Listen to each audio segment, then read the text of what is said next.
Flat tires kind of suck, and they always happen at super inconvenient times. In my case, halfway through mowing the lawn. I did not have an extra set of tire and tube on hand, so my lawn kind of looked like that for a few days until I could get spare parts. So in today's video, we're going to go through the replacement process of putting a new tire and a new inner tube on a lawn tractor wheel. Check it out. So once you get your wheel off, you're going to want to take note of the size. It should be somewhere on the sidewall. This one happens to be a 16 by 6.5-8, which is super common.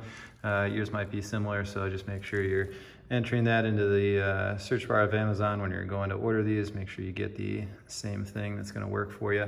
Something else to make note of is the factory tire is a 2-ply rating, and I went ahead and upgraded to a 4-ply rating. So my tire that I'm putting on is actually better than the original factory tire from John Deere. Yeah, so that's always something you can do there. You probably don't want to just put the cheapest tire you can find on there. I'm sticking with the same brand. This is Carlisle Turfmaster. It's pretty similar to the OEM. It's just the ply rating's a little bit beefier. So you're also going to need an inner tube that is carrying the same size as your tire. Once you have all of those things, you are ready to go. This is the Harbor Freight mini tire changer. It's about $40, so you kind of get what you get, but it works pretty good for this type of activity. You can mount it anywhere to a bench. It's got these holes right here. You can bolt it somewhere. I'm gonna just try to get by with clamping it right now and see if that's gonna be strong enough for us. The first step's gonna be breaking the bead, and the setup's gonna look something like this. You wanna put your wheel on first. Depending on the size of the wheel, you're gonna have a few spacers, and then this piece is gonna twist on top, lock it down, and then you're gonna have this angled bar, and you're basically going to press down and get that bead to break. Kind of working your way around. It'll be a little stiff at first, but once you get it, it should be pretty easy. And then we flip it over and do it to the other side.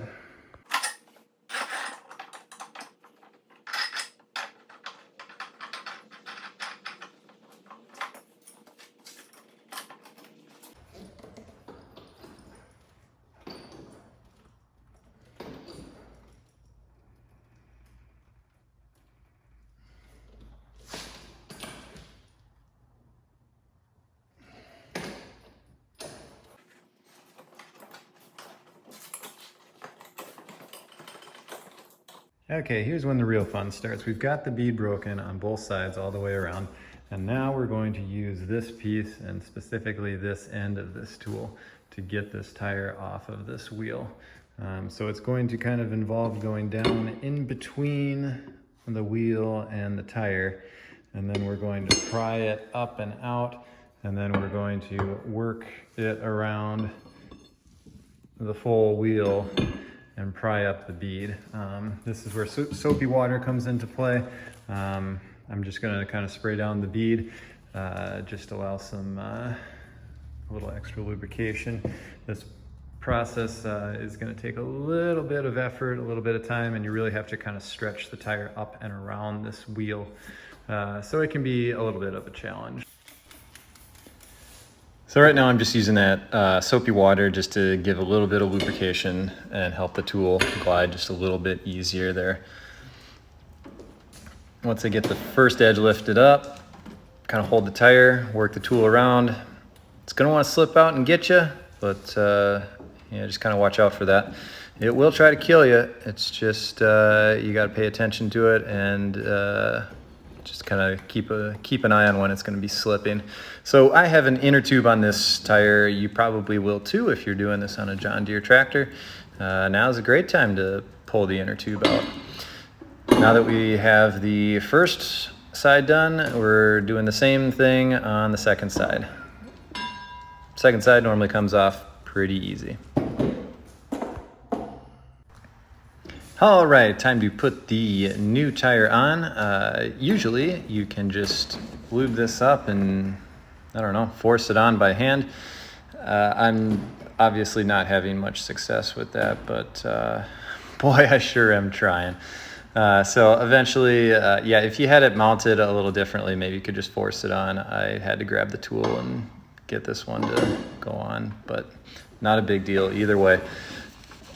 You don't want to forget to put your inner tube in. Once you get that first one on, time to snake in that tube. You don't want to forget that. So installing the tire is going to be kind of a similar tool, but you're using the other end. So we use this end to get the tire off.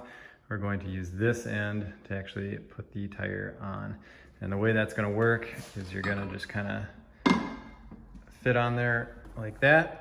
You're going to get that between the wheel and the tire. And then you're going to push and leverage off of that and work it around and kind of hold the tire on this side and kind of work the tool around. And eventually it's just gonna kind of stretch and expand that tire and allow the whole thing to just kind of set right on there.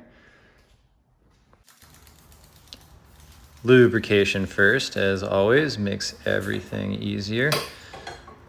So this is definitely the most difficult part of the entire process. That tire will not want to go on, and you're going to see it kind of really starting to fight me here. I've edited this video to make me look much more competent than I actually am at this. This was a very lengthy process, so if you do not get it first time, don't feel bad. Again, highly edited to make me look like I know what I'm doing. So the biggest trick is that the tire is going to want to spin as you turn the tool. The biggest challenge is trying to hold the tire and work the tool at the same time, which the closer you get, the harder that's going to be. All right, so this is what it should look like once you get the tire back on all the way. That last step is definitely the most difficult step of the entire process. You'll fight with it a little bit, but eventually you'll probably get it. So it's important to note that sometimes there will be a little bit of collateral damage to the edge of the wheel as you're moving that tool around. It's not super significant, but I do all of the actual beadwork on the inside edge of the wheel. So I actually mount it with the valve stem down. I'll show you on the tractor. So if you mount the wheel on the tire changer with this side facing down, actually all the tooling to get the tire off will actually be on this back side, which isn't as visible.